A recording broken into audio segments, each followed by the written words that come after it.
ये देखिएगा आगे कि हस्ताक्षर में आप आते हैं बिंदुओं का बहुत प्रयोग किया जाता है।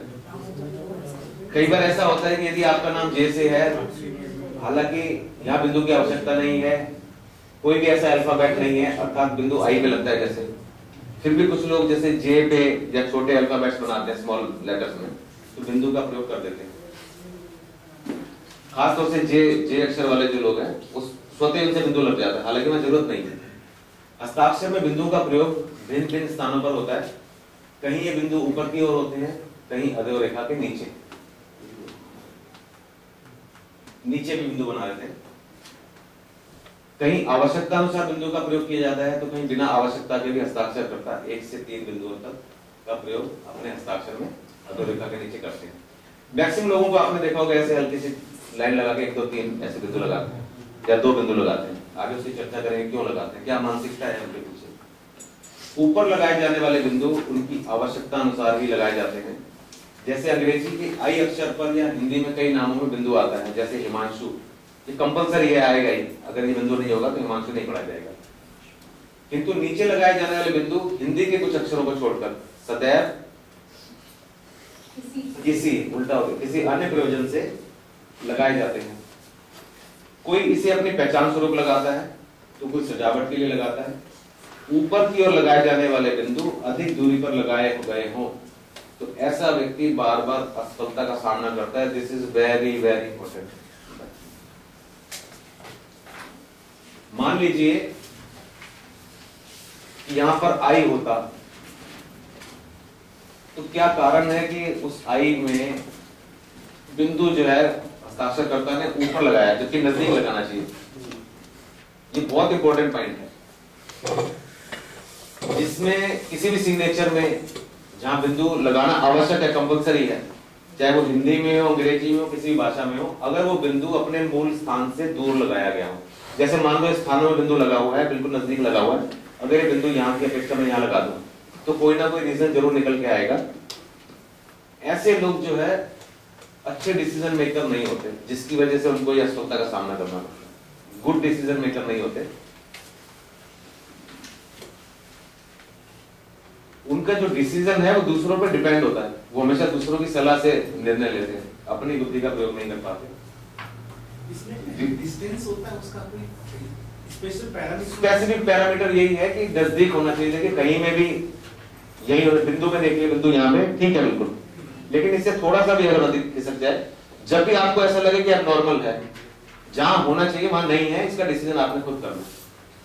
या एक्सेप्शनली बहुत ज्यादा दूर हो तो वहां देखने की जरूरत ही नहीं है, वहां तो आप बिल्कुल एकदम निर्णय में पहुंच जाते हैं कि सिग्नेचरी में। जितना पास होगा तो अच्छा है, इट्स गुड। हम बात कर रहे हैं पास ना हो, अपने पूर्ण रूप में ना हो, यानी काफी उसमें डिफरेंस। हाँ, ऐसे व्यक्ति को ना अपने जो डिसीजन मेकिंग है उसमें अनफोर्सिन फियर से ग्रसित रहता है। उसको हमेशा ही रहता है ऐसा करूंगा तो क्या रिजल्ट आएगा, तो ग्रसित रहने के कारण वो डिपेंडेबल हो जाता है दूसरों पर। Confusion mind. नीचे की ओर लगाए गए बिंदु हस्ताक्षर करता अत्यंत सजगता व सावधानी बरतते हुए करता है। अर्थात जो लोग नीचे बिंदु लगाते हैं, आवश्यकता तो है नहीं, लेकिन वो बहुत सावधानी से करता है, कोशिश ये करता है कि हमेशा जहां लगाता हूं वहीं लगाऊं। ऐसा वो अपनी पहचान के लिए भी करता है। वो बिना जांच पड़ताल किए आसानी से कहीं हस्ताक्षर नहीं करता। ये खास बात है कि जो लोग सिग्नेचर में नीचे बिंदु का प्रयोग करते हैं, कहीं 2 बिंदु लगाते हैं या 3 बिंदु लगाते हैं, ऐसे लोग आसानी से सिग्नेचर नहीं करते। लाइन भी लगा सकते हैं। हाँ, लाइन भी लगाते हैं, लाइन के बाद नीचे बिंदु लगाते हैं। इस वजह से एल के बाद ये डॉट लगाया है। ये एल के बाद, ये देखिए ये नीचे नहीं है, ये एल के बाद डॉट लगाया है, ये भी अनावश्यक लगाया है। तो ये भी इनकी लाइफ की कोई जिसके भी सिग्नेचर है उसकी लाइफ की किसी ना किसी स्पेशलिटी को दर्शाता है कि क्यों लगाया गया है। ये अनावश्यक चीज है, अर्थात एक्स्ट्राऑर्डिनरी चीज है, एक नेगेटिव चीज है। ये पॉजिटिव नहीं है, नेगेटिव है। फुल स्टॉप कर दिया। फुल स्टॉप कर दिया। हाँ, ओवर स्मार्टनेस के लिए। हाँ, ये एक्स्ट्राऑर्डिनरी चीज है, ओवर स्मार्टनेस भी हो सकती है। सर अगर हस्ताक्षर से पहले ही लाइन लगा के और डॉट लगा के जो हाँ, वो भी यही है। एस पे ही खत्म कर दिया। डॉट तो डॉट है, देखिए चाहे लाइन लगा के करे, कई लोग नीचे 2 लाइन लगाते हैं, कोई 3 भी लगाता है, बड़ी अजीब अजीब सिग्नेचर में देखने में आता है। बिना जांच पड़ताल की आसानी से कहीं हस्ताक्षर नहीं करता, ये भी इंपॉर्टेंट पॉइंट है। इसलिए हस्ताक्षर में बिंदु का अध्ययन बहुत आवश्यक है। नेक्स्ट,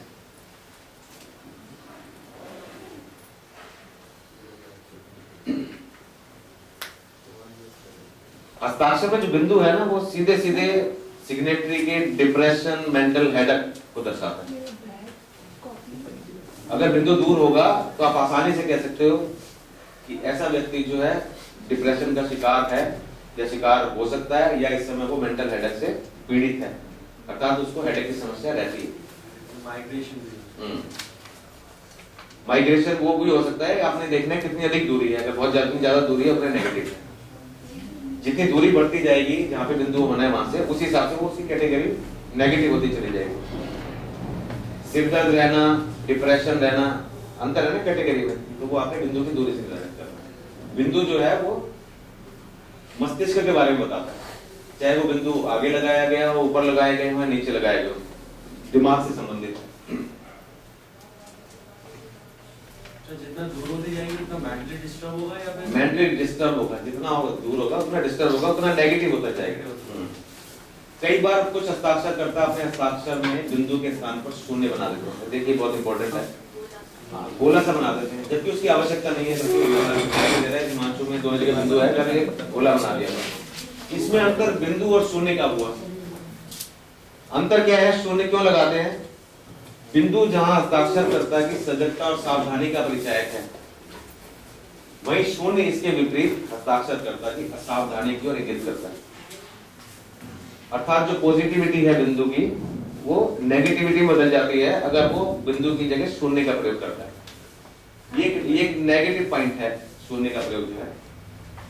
ऐसा व्यक्ति अपने जीवन में अनेक स्तरों पर असहज हो जाता है और वो लापरवाही उसके जीवन का अभिन्न अंग बन जाती है। अर्थात उसको जीवन में जब भी कोई लॉस होता है तो अपनी लापरवाही और अपनी असहजता की वजह से हो जाता है।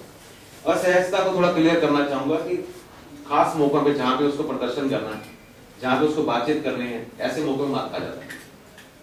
वहां उसका जो व्यक्तित्व है वो बदल जाता है। वहां जो उसको कहना है, जो प्रेजेंटेशन देनी है, वो प्रेजेंटेशन नहीं दे पाता। ये असहजता है जीवन की। वह ऊपरी तौर पर दिखावा तो बहुत करने की कोशिश करता है, किंतु व्यवहार के पश्चात उसकी असलियत सामने आ ही जाती है। ऐसे लोगों को आप उनके व्यवहार से पहचान सकते हैं। ऐसे व्यक्ति की खासियत है कि ऐसे व्यक्ति जोड़ तोड़ की राजनीति करना भी खूब जानते हैं। और एक और देखिए खास बात है कि ऐसे लोग खूब खाते हैं, सामान्य से अधिक खाते हैं। ऐसे लोग, जो लोग शून्य का प्रयोग करते हैं, ऐसे लोगों की डाइट जो है सामान्य से अधिक पाई गई है। और बार बार खाते हैं, बार बार खाते रहने की इनकी प्रवृत्ति हो जाती है। अभी भोजन किया, 10 मिनट बाद फिर उनको इनवाइट कर दो, फिर शुरू हो जाएगी।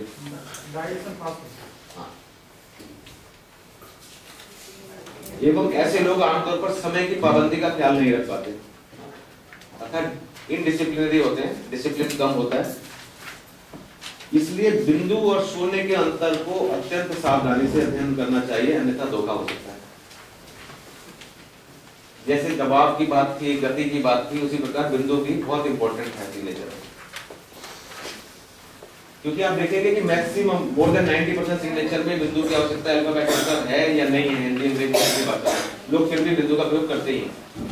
तो इसलिए बिंदु का अध्ययन जो है बहुत आवश्यकता है। हस्ताक्षर की निरंतरता, कंटिन्यूटी, हस्ताक्षर के प्रारंभ से हस्ताक्षर के अंत तक हस्ताक्षर करने की एक समान गति ही हस्ताक्षरकर्ता की निरंतरता अर्थात किसी भी कार्य को करने की प्रवृत्ति, नेचर और क्षमता, पॉसिबिलिटी की ओर इंगित करती है। अर्थात जब आप सिग्नेचर शुरू करते हैं तो क्या उसी गति से, उसी दबाव से, उसी लय और ताल में सिग्नेचर को समाप्त करते हैं, ये देखना बहुत इंपॉर्टेंट है। जैसे मैंने बताया था कि एक व्यक्ति बहुत तेजी के साथ सिग्नेचर शुरू करता है, अंत में जो है धीरे कर देता है। इसका तात्पर्य है कि वो किसी भी कार्य को प्रारंभ तो बहुत उत्साह से करता है, लेकिन उसको अंत तक जाने से पहले हताशा आ जाती है, वो हताश हो जाता है। तो सिग्नेचर की जो निरंतरता है वो उसकी किसी भी कार्य की कंटिन्यूटी की, वो किसी भी विषय से संबंधित हो, उसके जीवन की किसी भी योजना से संबंधित हो, आप उसको बता सकते हैं कि कहाँ कमी है। अपवाद स्वरूप यदि उसकी पारिवारिक स्थिति परिस्थिति को छोड़ दिया जाए तो ऐसे व्यक्ति अपने जीवन काल में अपनी लगभग सभी इच्छाओं की पूर्ति कर लेते हैं। देखिए बहुत इंपॉर्टेंट है, फैमिली की बात नहीं कर रहे, खास उनसे जो लोग जुड़े हुए हैं उनकी बात नहीं कर रहे, लेकिन अपनी जो सेल्फिशनेस होती है इंसान की, मेरे लिए सब कुछ हो जाए, अपनी इच्छाओं की पूर्ति कर लेते हैं। अपनी इस गति को प्रत्येक स्थिति में बरकरार रखने वाला व्यक्ति दृढ़ निश्चयी होता है। अर्थात जो व्यक्ति अपने सिग्नेचर में प्रारंभ से लेकर अंत तक एक जैसी गति को बनाने में कामयाब रहता है, ऐसा व्यक्ति दृढ़ निश्चयी होता है और जीवन में बहुत सी ऊंचाइयों को छूता है।